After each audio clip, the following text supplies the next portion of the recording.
Greetings, World Regions class. The best World Regions class ever. This is the kind of follow-up, finish-up, floundering finale to the Middle Eastern lecture that we attempted to get through last Monday. Of course, we did not. Failed miserably. I failed you. I'm sorry. However, the Middle East is just, good Lord, it's so freaking complicated. So much of the action going on within it and the power players within it we don't understand as outsiders. And of course, then there are outside players, the regional world powers that have their fingers in the pie of the Middle Eastern affairs. And so it's just so complicated from so many different angles that you could spend, hell, we took 2.5 hours. You could spend 2.5 years and still not get all the intricacies of what's going on in this particular region. And of course, the conflicts and particular hotspots of things happening in the Middle Eastern region somehow radically affect all of us in the rest of the world. You can't really say that about too many other regions, by the way. There might be a war in South America or something going on in Central Asia or China, but it doesn't necessarily affect world policy, but for some reason, so many of the conflicts in this particular place really do. That's why, even though we gave it the college try to get through it last Monday, we're going to do this little extra lecture for you and to help you understand it a little bit more, I hope. And for you followers out there, for you good students, maybe we'll do a little flash quiz after you watch it as well for some bonus points, double down bonus points. And we'll have some fun with that. Now, we left off last lecture talking about, and by the way, this is going to be cash. This is cash lecture. Yes, we're going to put in some graphics and stuff, but I probably will, flub some things and screw up, and I'll just try to keep going because it's a straight lecture. It's how we're going to roll on this. And we left off last Monday in the sauna we call Burris, talking about the kind of 4 homogeneous traits that we use to define the Middle East as a whole, as a regional whole. And they're pretty good. They got exceptions, but they're pretty good. Things like the climate and oil and Islamicness and conflict. We talked about it kind of being a hotbed of conflict, and we then got derailed wildly off track talking about specific conflicts, namely the Israeli-Palestinian conflict and a few other things. And then I finished up the class showing you some people, real live people, presidents and prime ministers, leaders of organizations and terrorist/rebel groups from across this region, and we were pointing out whether they were Arab or Turk or Persian, or if they were Sunni or Shia Islam or something else. And that was just not an exercise in fun, because I know you guys had great fun doing it. No, it was so you actually really learned something. Way more than most Americans already, I'm sure. And that is that if you know these heads of state, and you know if they're kind of on the Arab squad or on the Persian squad, just knowing that, you kind of implicitly start to understand who are natural allies and who are natural enemies across the general or broad region. And that does affect how the real world works. If you know the Arab leaders or the Arab Sunni team, then you know that these guys have a kind of a natural alliance, that they're from one squad, and they don't necessarily like the Persian leadership that's Shia, but it's got less to do with them being Shias. It's got to do with them being Persian, which is non-Arab. You starting to get it? That's why I say the Saudi Arabian king and most other Arab leaders don't really dig the Ayatollah Khamenei of Iran or any of the other government workers and leaders in Iran. That was kind of where we were finishing, and this is where I want to pick up and start running with right now, to kind of look at the battle for influence across the entire Middle East vis-a-vis these different teams or squads of people who are competing for power. I love saying vis-a-vis. It's just the funniest, hilarious. Is that a French term? Vis-a-vis. So we want to understand who is battling for control and battling for influence across the broader region. That's what I'm going to talk about for most of today. Before I go any further, let me make this expressly clear. The Middle Eastern conflicts and this whole lecture I'm getting ready to give you, it's always in our face. It's in current events, and these guys are like, these guys, and there's a war, and maybe we're going to nuke Iran, and who's going to nuke Iran? The Arabs are going to nuke Iran, or Israel's going to nuke Iran. It is that these different groups are vying for power, and it is in our face all the time because the Middle East is such a hot spot of global politics and everything else. Here's what I want to make clear, though. They're not alone, all right? Other regions have different groups vying for power and vying for influence and trying to have their way of things. And this is also true historically. One need look no further than, say, Western Europe to see different groups of people who over time got powerful and built a big empire and controlled Europe, and then they crashed and burned, and this group came up and controlled Europe, and then they crashed and burned. And you can insert names here like the British, the French, the Germans again, the Germans again, the Russians who killed the Germans, and then the French. So that same scenario is what I want you to get about the Middle East.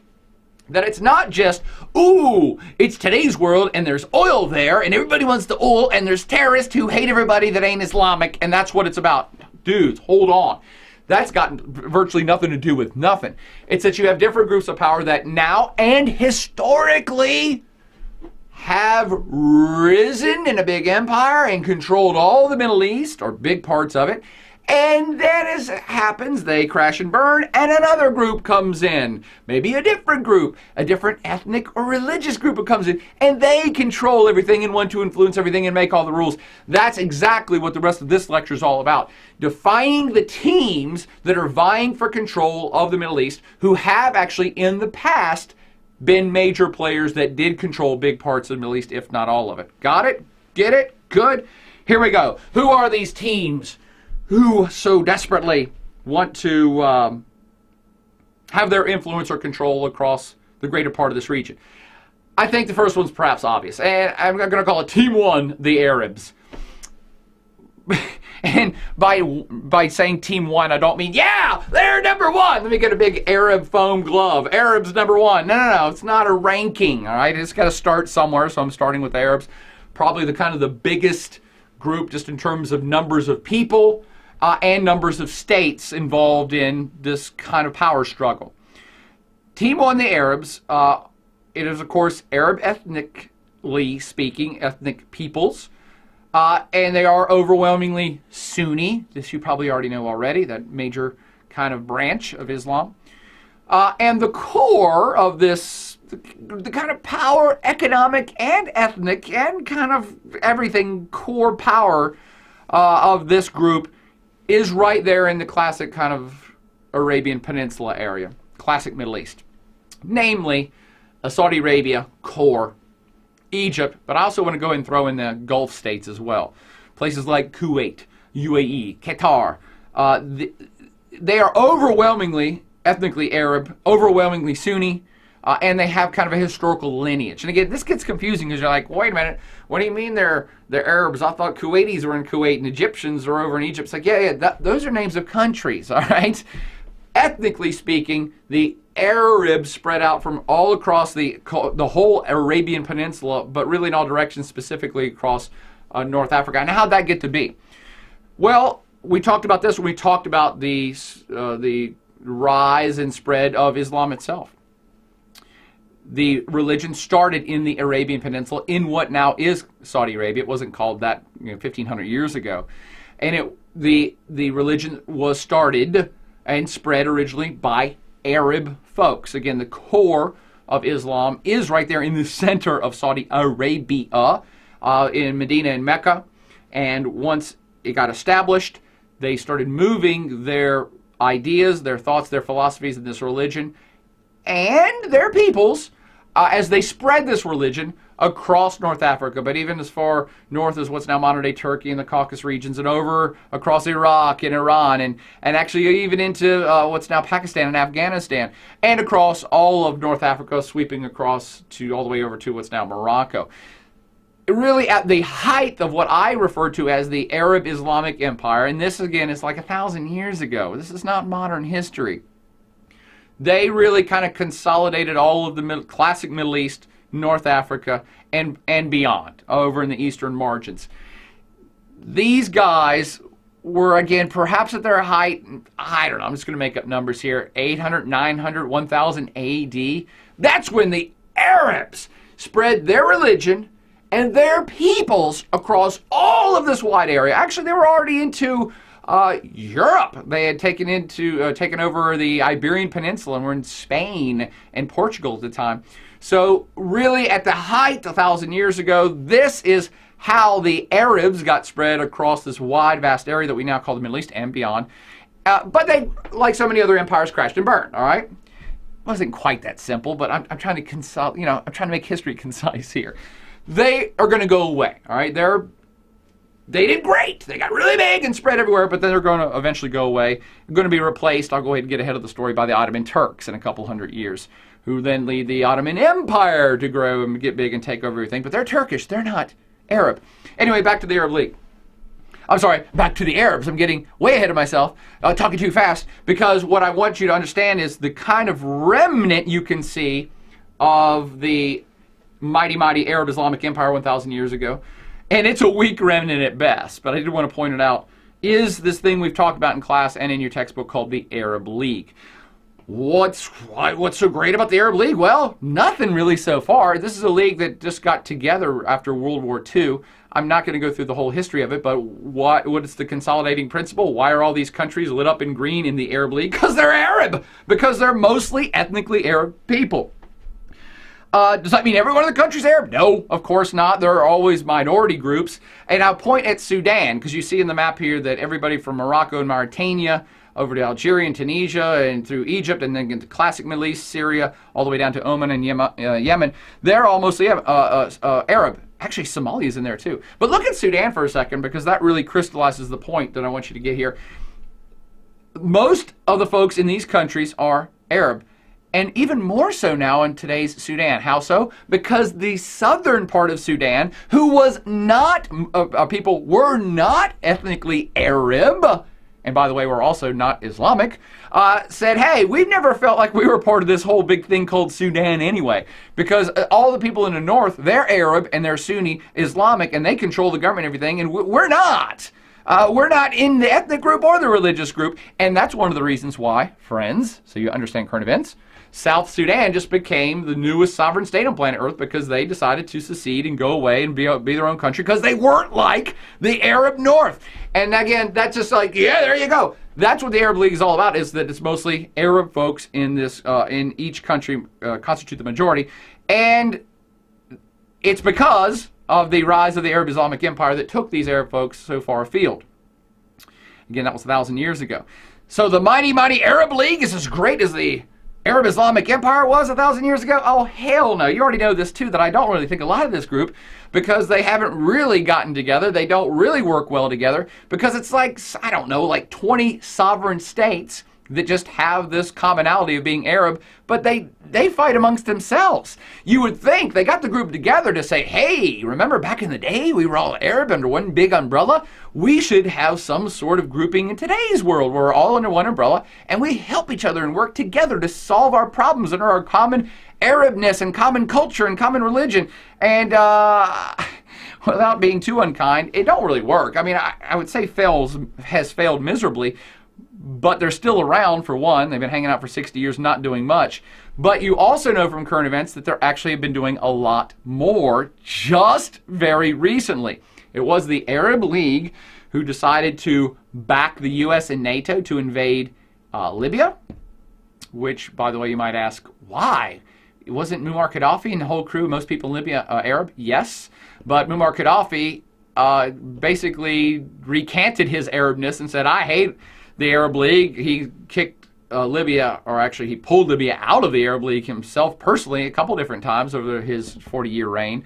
And he said, oh, all the Arab leaders are weak and they're all chumps and they're all stooges of the U.S. I hate them. I don't care. And he made Libya, turned Libya to Africa and became kind of the leader of the African Union.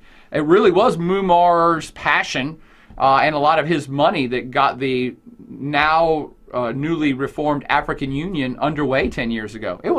We make fun of Muammar, and the devil's poking him in the ass with a pitchfork right now.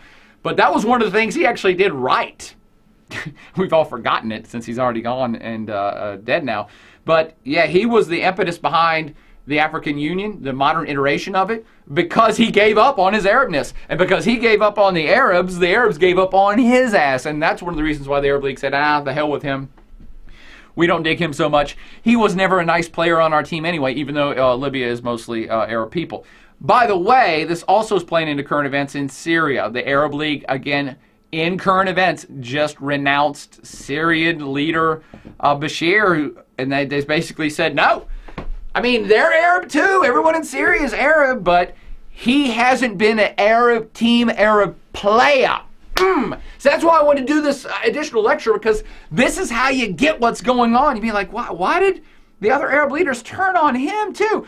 Because he and the leadership of Syria, that is Bashir, has mostly been buddies with Team Persia, Team Iran. And the Arab leaders, even though the leadership of Syria is Arab, they haven't been playing enough on Team Arab. This is the Arab look at it.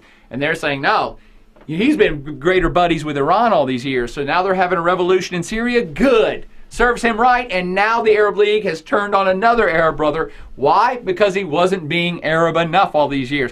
So the Arab League has this kind of newfound energy all of a sudden, and they're quite united more than ever before. It's quite bizarre, quite very, very interesting. But let's get back on track here to Team Arab itself. The Arab League may end up rejuvenating this sense of Arabness and unifying the peoples in some way to work together more, and that's perhaps a good thing. But let's get back to the team itself outside of just the Arab League.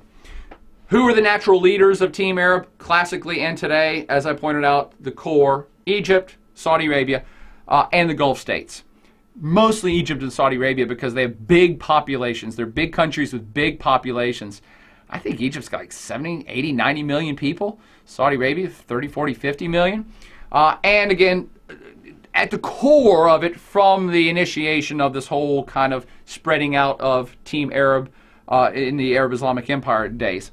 So they also really don't like Iran. So that's the core. That's what defines them. They're kind of getting rejuvenated under the Arab League. And now they'll go ahead and start throwing out friction between the teams. Let's bring up another team, and that is Team Iran or Team Persia. Team Arab really hates these guys. And before I go any further, I know what some people are going to say. They're like, dude, what are you talking about? I'm from Kuwait. I don't got nothing problem with Iran. I'm from Saudi Arabia. Border's full of shit. I don't got any problem with the Iranian peoples. I know. I totally agree with you. I know that peoples in states all over the planet don't necessarily agree with the policies of their own government, and don't necessarily despise all the people of Iran just because their government despises the government of Iran. But I'm talking about the people who make policies, who start or finish wars. And when you start to look at Arab state after Arab state, particularly the core, the Egyptians and the Saudis, the leadership of these two countries, has not and does not like Iran. Most Arab states, the governments at least, consider Iran kind of a threat to them. I don't know to their existence, but they don't like them. Now, let's back it up. Why is that? And why are all these entities I've now named also very strong U.S. allies? Egypt, Saudi Arabia, Kuwait, Qatar, UAE. I mean, the United States Navy's Fifth Fleet is centered in UAE, or is it Qatar? I forget now. Bahrain. It's in Bahrain, another of the small Gulf states. And the U.S. and the Sauds have been friends forever. And the Egyptians have been one of the top 3 recipients of U.S. foreign aid for 3 or 4 decades. These are U.S. friends. Everybody I've named, Team Arab, friend of the United States. Typically. That might be changing, but right now, still friends of the United States. So, U.S. allies, and they hate Iran. Why? What's up with that? Well, perhaps I'm getting ahead of the story a little bit too much already, so maybe I should just jump to the next team. But Iran used to be a major power player across the Middle East, so already you got historic animosity and perhaps friction there. Iran is also not Sunni, they're Shia. That's another maybe kind of frictional part of this as well. But let me throw this teaser out and we'll come back to it in a little bit. It's mostly because Iran is a theocracy. And a theocracy, of course, is a state that's ruled by religion. Now, what's religion? Well, duh, they're Islamic like everybody else in the region. However, they're a different brand of Islamic. And even that's not so much the important part here, as that I want you to know that they're the only state that's really made it a full-fledged theocracy in terms of we are putting religious people in charge of our state. Period. And in doing so, Iran for 30 years, over 30 years, has basically said, hey, we're the most pious religious folks there are. We are the only state. Everyone in the Middle East is Islamic, except Israel. Every other state, all you Arab chumps over there, you're all Islamic folks and Islamic governments in states that are overwhelmingly Islamic. Why aren't you a theocracy like us? We're the only true Islamic folks. We're the most pious because we have incorporated our religion, the same religion all you are, into the superstructure of our political system, and therefore that makes us better. And again, I said it was going to be a teaser, but now I can't just tease you like that. I can't leave you hanging. That in itself may not be that big of a threat. Maybe Saudi Arabia says, well, we don't care. But it's been, over the course of the last several decades, been taken as Iran is trying to stir up trouble. Because they're different teams, that Iran has used this as a playing card to say, oh, look at all the U.S. stooges over there. Look at all of them taking money from the satanic, evil, great evil Western capitalist scum. And they're not even Islamic. They're taking money, and they're allies with non-Islamic people. And they're headed by U.S. stooges. All the governments are U.S. stooges, and they're not pious enough, and they're all corrupt. And hey, you in Saudi Arabia, you guys should be a theocracy like we are. And hey, over in Egypt, you should overthrow your leader and be a theocracy like we are. That has been kind of one of the major points of contention between Iran and many of these Arab leaders. Many Arab leaders see Iran almost as an existential threat. They don't want their peoples to do what Iran did, which is have a revolution and throw out their monarchs and dictators and become, like Iran, a religious state. Does that start to make a little bit of sense already of why these entities don't like each other? Team Arab, which before the Arab revolutions, by the way, many of the Team Arab states were ruled by straight-up monarchs, like Saudi Arabia still is, that's a king, are full-on dictators, like people are saying Bashir in Syria currently is. Hosni Mubarak certainly almost fell into the dictatorship category, certainly a one-party state where he had all the power. And Morocco has a king, and Libya was a military dictator under Muammar. So you look at all these systems where you have just a handful of people who have all the power. They're not democratically elected, and they're not necessarily religious people either. I know what you're thinking, oh, well, kings are religious. No, they're not. They're not the heads of the religion, okay? So Iran has for some time said, look at all of the corrupt stooges you guys have ruling you who are not pious enough, not like we are. You guys should overthrow them. And Team Arab has sensed for some time that Iran has been using its oil wealth to supply money and guns to folks to perhaps get them unsettled and rattled up, and therefore spread the Iranian Revolution influence across their Arab states. That is one of the main reasons. I've gotten way ahead of myself, but I don't care. It's an extra lecture. I just want you to get it and understand it. That in and of itself is kind of the main reason why Team Arab, as a general rule, hates Team Iran. That, in a nutshell, is it. Competing political powers or political systems which have been vying for not just influence, but almost righteousness. Iran's like, no, we're the most righteous. You should be like us. Now, I'm going to restate this again. Sorry. But I know there are folks in Saudi Arabia who are like, no, I'm actually Shia. There are Shia people in Iran. I'm sorry, in Saudi Arabia. There are Shia people in Kuwait. There's Shia people all over the place. And they would say, or even Sunnis. I shouldn't even say just Shias, but there are folks of both stripes in Arab states who say, I don't have anything against Iran. I mean, my government may despise them, but they've never done anything personally to me. But you'll have other people in Saudi Arabia like, yes, Iran is the devil. So it's one of those things, it's a mixed bag. It depends on who you talk to. But what I'm talking about is the leadership. The governments of Arab states find Iran extremely threatening, and they do not like them. It's part of the reason why they have historically been friends with the United States. But I want to throw this out too, and this is probably a flash quiz question. Many of these Arab states have also historically been friends with the United States because two things. One, oil. The U.S. buys lots of oil. The U.S. companies have helped the oil exploration and oil fields and development in many of the Gulf states. But believe it or not, more important, and we buy lots of oil from them. Surprise, surprise. But actually more important than oil, if there is such a thing, is that the United States has had a good relationship with these folks for a long time, and for not necessarily economic reasons.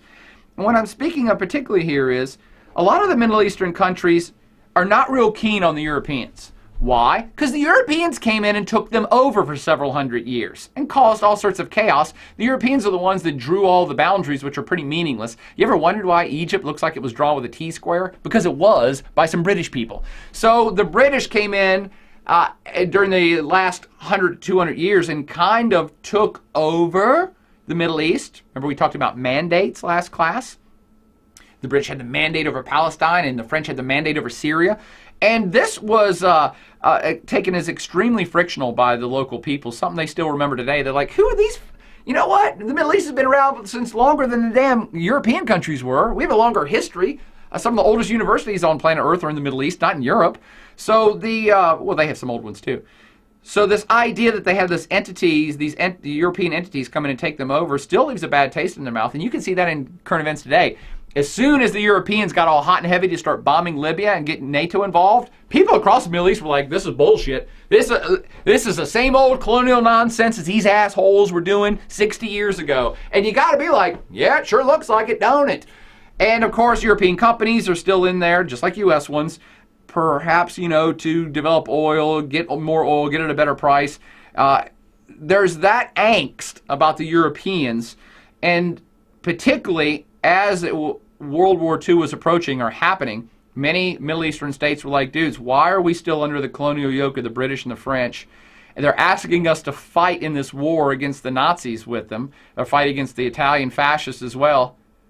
Why? I mean, they're our colonial masters. They've taken over our governments. They run us. Why the hell would we do anything for them? They've been promising us to be independent for 30 or 40 years. They haven't done shit. So even after the war, the European powers, particularly the Brits, were like, dudes, seriously, just stick with us through the war, and then we'll talk about letting y'all be free sovereign states. And after World War II, many of the Middle Eastern states held them to this and said, oh, okay, this is it. You guys are the hell out of here. Why am I telling you this long story of the friction between European states and the Middle Eastern states about the colonial era? Because the U.S. was never there. That's why. Because the U.S. was actually looked to as a good guy at one point in Middle Eastern history. I wanted to tell this story personally because people can't believe it. They're like, what? Everybody in the Middle East hates the United States, Osama bin Laden, blah, blah, blah. And it's like, yeah, yes, that's now. They used to look to us as a model 60 and 70 and 80 years ago. Many Middle Eastern states actually asked for the U.S. to intercede on their behalf after World War I. Remember, I told you, I already gave you the history. The Ottoman Turks controlled all the Middle East, and then they lost World War I, so then the European powers came in and took over and divided up amongst themselves. When that was happening, many Middle Eastern states were like, hey, U.S., can you guys help us? This is bullshit. And the U.S. actually was on their side saying, yeah, this is nonsense. And the U.S. kept going to the Brits and the French and other people going, what are you guys doing? Dudes, the colonial era is over. Give it up. You can't have colonies. Of course, it didn't work, and the mandates persisted up till World War II, and it was at that point where the U.S. and the Middle Eastern states were both like, all right, you guys promised. The U.S. has made good on its word. Every time we say we're going to go help people and liberate them, we do and let them have their own country, so you European jerks need to do the same thing. The U.S. was a big advocate of letting these states become sovereign states, and Middle Eastern countries know that, and some people, I hope, still remember that. Let me give you a little teaser here. This will definitely be a flash quiz question because it's so ironically hilarious. Ironical. And that is the Syrians. When the whole mandate system was being put into place and the European powers are coming to take over after World War I, the Middle Eastern countries are like, all right, I guess we don't have a lot of choice. These Europeans are coming in to take us over. But the Syrians in particular said, please, please, please, let any European power have the mandate over Syria, but not the French. Oh my God. Not the French. I don't know why the Syrians had so much animosity towards the French. I mean, we all kind of got a clue. But They were passionate and adamant about, we don't want the French in charge of Syria. And here's what's ironical about it. Take a wild stab who the Syrians actually requested to give their mandate to. They requested that another country come in and take them over and hold the mandate over them. Got any guesses? The United States. Booyah! They asked for the United States of America to come in and hold the mandate. Why? Because most Middle Eastern countries at that point trusted the United States. The United States had not screwed anybody over. The United States was not an imperial colonial power like the Europeans were. And they thought, if the Americans will take the thing, then we'll be fine, because they're not into that. The Europeans are.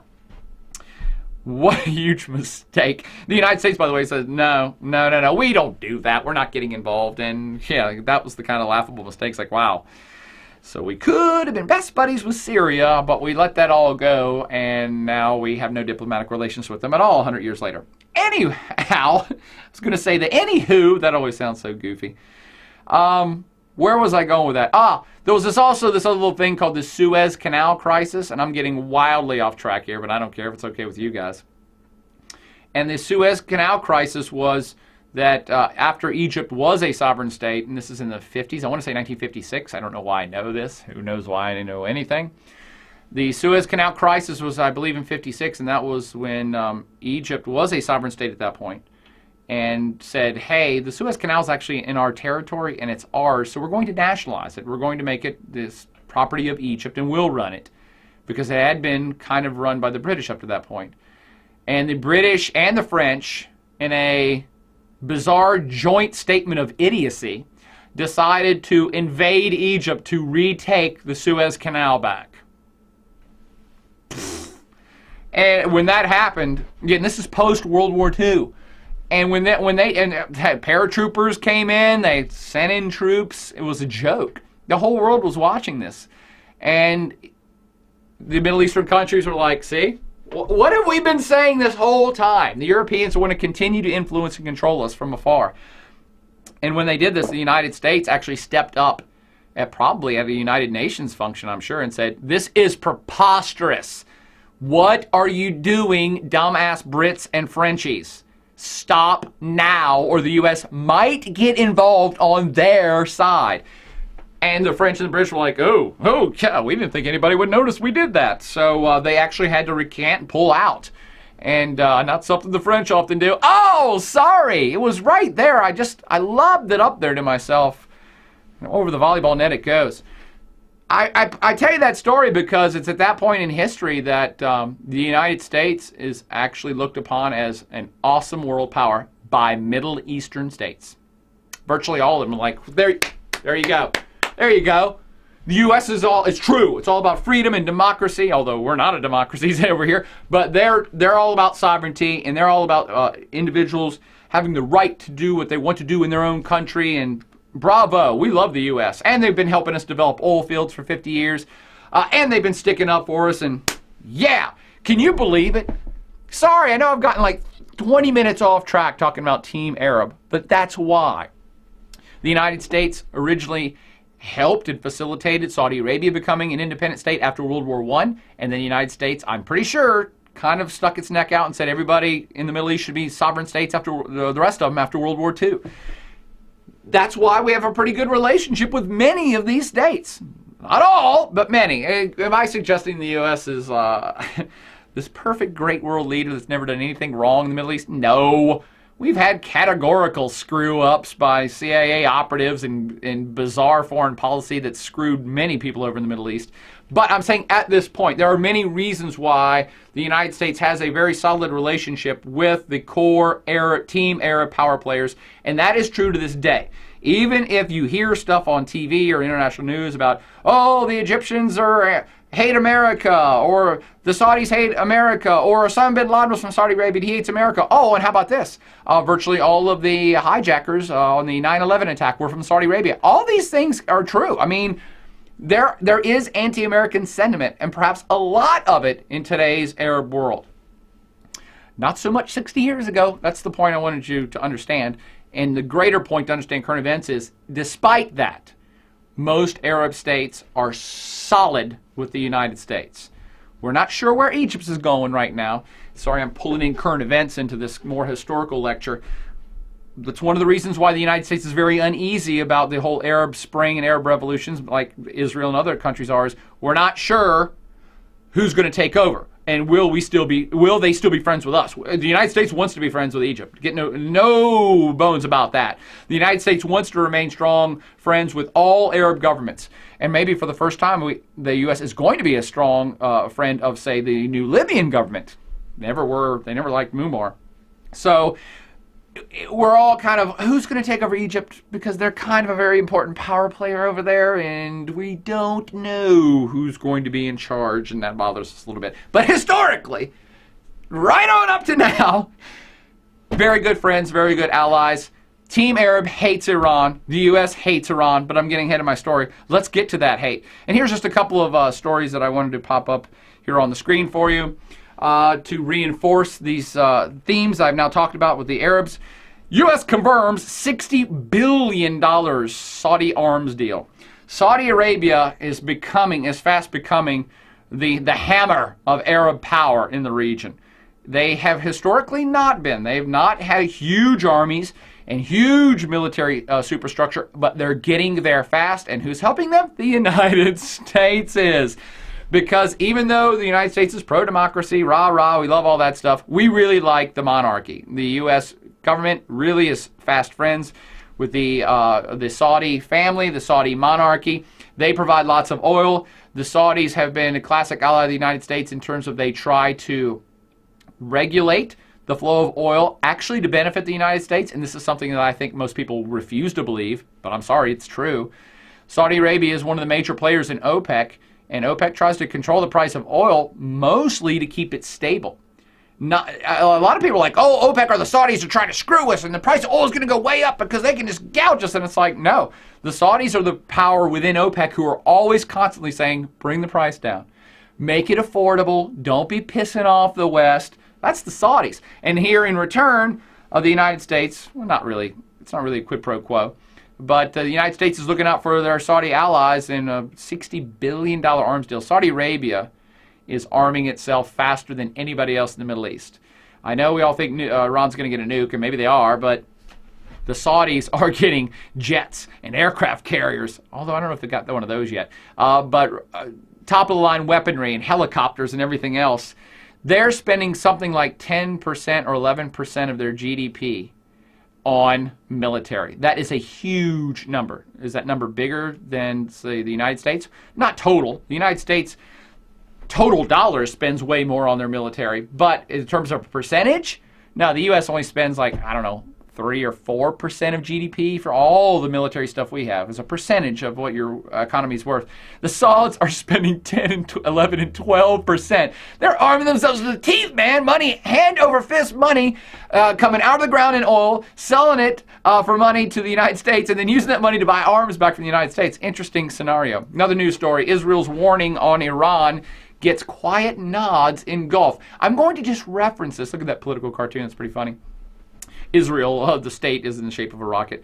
And this is something we've talked about already in current events, that Israel is now kind of overtly, not covertly, that is openly, not secretly, suggested that, yes, we might have to bomb nuclear facilities in Iran, and we will be the ones to do it. I'm saying we as if I'm Israel. And we're not only not taking that military option off the table, we're suggesting we think it's the primary option at this point to stopping Iran from getting a nuclear weapon. Now, that's the story we've referenced. Here's what this story is referenced, is that view is getting a quiet nod from Arab states. I'll come back to that, because it is, by the way. The Arab states, who are perhaps no fast friend of Israel, have no problem with Israel saying that or doing it, because the Arab states really don't like Iran for reasons that I've talked about. And I've talked about it too much, so let's get to Iran.